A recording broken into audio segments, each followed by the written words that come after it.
Brought to you by TechnoSpark 20 series smartphones.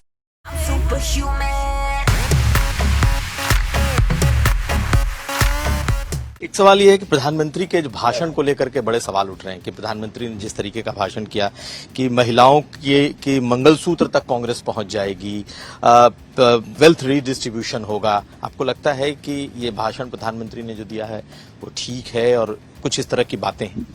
ये तो उनको आज़ादी है ना, और मैं कौन हूँ जो कहूँ ठीक और गलत। चुनाव आयोग देखेगा, नियम के तहत उन्होंने अपनी बात रखी और उनके एक हक बनता है, देश को उन्होंने संदेश दिया। बहुत चर्चा है कि पश्चिमी उत्तर प्रदेश में इस बार कई सीटें फंसी हुई हैं, कैराना, मुजफ्फरनगर। आपके आने के बाद क्या लगता है ये सीटें फंसी हैं या बिल्कुल? ये विश्लेषण होता है, चुनाव तो कांटे का होता ही है। चुनाव को चुनाव की तरह लिया जाए। मैं अपने कार्यकर्ताओं से कह रहा हूँ कि आप ये ना सोचें कि काम हो गया।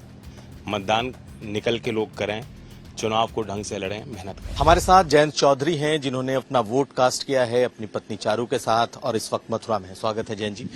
जयंत जी, ये चुनाव आप कैसा देख रहे हैं? पहला फेज हो गया, दूसरा फेज हो गया। पहले फेज में वोटिंग कम हुई, दूसरे फेज में थोड़ा बढ़ता दिख रहा है। किस तरीके का चुनाव? आज एक विशेष दिन मेरे लिए अच्छा लग रहा है। वोट दिए और वोट देने का अच्छा अनुभव हमेशा होता है। एक दायित्व है, हर एक जिम्मेदारी हर नागरिक की है। मैंने और चारू ने निभाई है। उम्मीद करते हैं लोग निकल के आए, वोट करेंगे। चुनाव एनडीए का मजबूत है, वो कोई सिर्फ नारा ही नहीं, जमीन पे दिख रहा है कि एक माहौल पक्ष में है। तो आपको लगता है कि आपके आने से एनडीए और मजबूत हुआ है? क्योंकि कहा यह जा रहा था कि जयंत चौधरी के नहीं होने का एक नुकसान बीजेपी को हो रहा था, उस गठबंधन को हो रहा था। आप कितना महसूस करते हैं कि आपके आने की वजह से? मैं अपने ऊपर ज्यादा वो नहीं रखता, मैं अपने आप को ज्यादा ओवर एम्फिसाइज नहीं करना चाहता। एनडीए मजबूत था और आज भी एनडीए मजबूत है और लोकदल भी मजबूत है और हम और मजबूती दे रहे हैं, दे सकते हैं, दे रहे हैं। एक सवाल ये है कि प्रधानमंत्री के भाषण को लेकर के बड़े सवाल उठ रहे हैं कि प्रधानमंत्री ने जिस तरीके का भाषण किया कि महिलाओं के मंगलसूत्र तक कांग्रेस पहुंच जाएगी, वेल्थ रीडिस्ट्रीब्यूशन होगा। आपको लगता है कि ये भाषण प्रधानमंत्री ने जो दिया है वो ठीक है और कुछ इस तरह की बातें हैं? ये तो उनको आज़ादी है ना, और मैं कौन हूँ जो कहूँ ठीक और गलत। चुनाव आयोग देखेगा, नियम के तहत उन्होंने अपनी बात रखी और उनके एक हक बनता है, देश को उन्होंने संदेश दिया और आगाह किया है कि क्या खतरे देश के सामने आ सकते हैं। और इसमें कोई शक नहीं है कि कांग्रेस बहुत कंफ्यूज्ड पॉलिसी को लेकर आई है। सैम पिट्रोडा कुछ और बात कह रहे हैं, फिर उसका खंडन किया जा रहा है। और जिस तरीके से वो कह रहे हैं कि हम हर महिला को पैसा देंगे, हर छात्र को देंगे, अप्रेंटिसशिप एक्ट में 1 लाख रुपए भत्ता देंगे, तो ये सोचने का विषय है कि कटौती कहाँ होगी। मैं आपको बताता हूँ कटौती कहाँ होगी। इनके मैनिफेस्टो में प्रधानमंत्री किसान सम्मान योजना का कोई जिक्र नहीं है, यानी इनकी कोई मंशा ही नहीं है। वरना वो कहते कि हम 6,000 को 12,000 करेंगे या 15,000 करेंगे, उन्होंने उसका जिक्र ही नहीं किया। तो सबसे पहले कैची जो 6,000 रुपए किसानों को मिल रहा है, करोड़ों किसानों को सीधा लाभ मिला है, सबसे पहले कैची कांग्रेस वहां चलाए।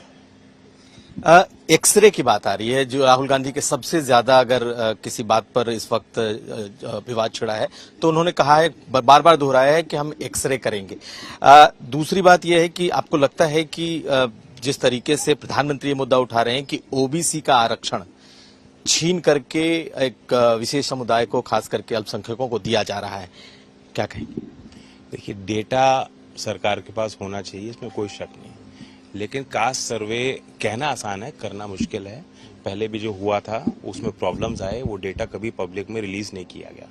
कर्नाटक सरकार ने भी किया, वो अभी तक रिलीज नहीं किया है। और कई ऐसे हमारे देश में ऐसे लोग हैं जो अपनी जाति नहीं बताना चाहेंगे। जैसे आप माइक लेके मुझसे पूछ रहे हैं, कोई जाएगा सर्वेक्षण करने, पूछेगा, वो घर के लोग नहीं बताना चाहेंगे हम किस जाति से हैं। तो ये इतना आसान नहीं है और ना वो कोई समाधान है। ये जिस ढंग से पेश किया जा रहा है कि जातिगत सर्वे हो जाएगा, सर्वेक्षण हो जाएगा, सारे काम हो जाएंगे फिट, सामाजिक न्याय मिल जाएगा, ऐसा नहीं है। गरीबी खटाखट झटाझट हम खत्म कर देंगे देश में।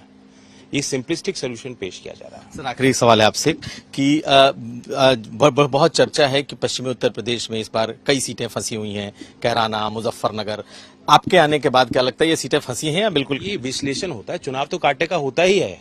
चुनाव को चुनाव की तरह लिया जाए। मैं अपने कार्यकर्ताओं से कह रहा हूं कि आप ये ना सोचें कि काम हो गया। मतदान निकल के लोग करें, चुनाव को ढंग से लड़ें, मेहनत करें। बहुत शुक्रिया बात करने के लिए। तो हमारे साथ थे जयंत चौधरी और इन्होंने खुलकर कई मुद्दों पर बात की, खास करके प्रधानमंत्री के बयानों पर जिस तरीके से इस वक्त एक हंगामा छिड़ा हुआ है उस पर उन्होंने अपनी बात रखी। मथुरा से कुमार अभिषेक।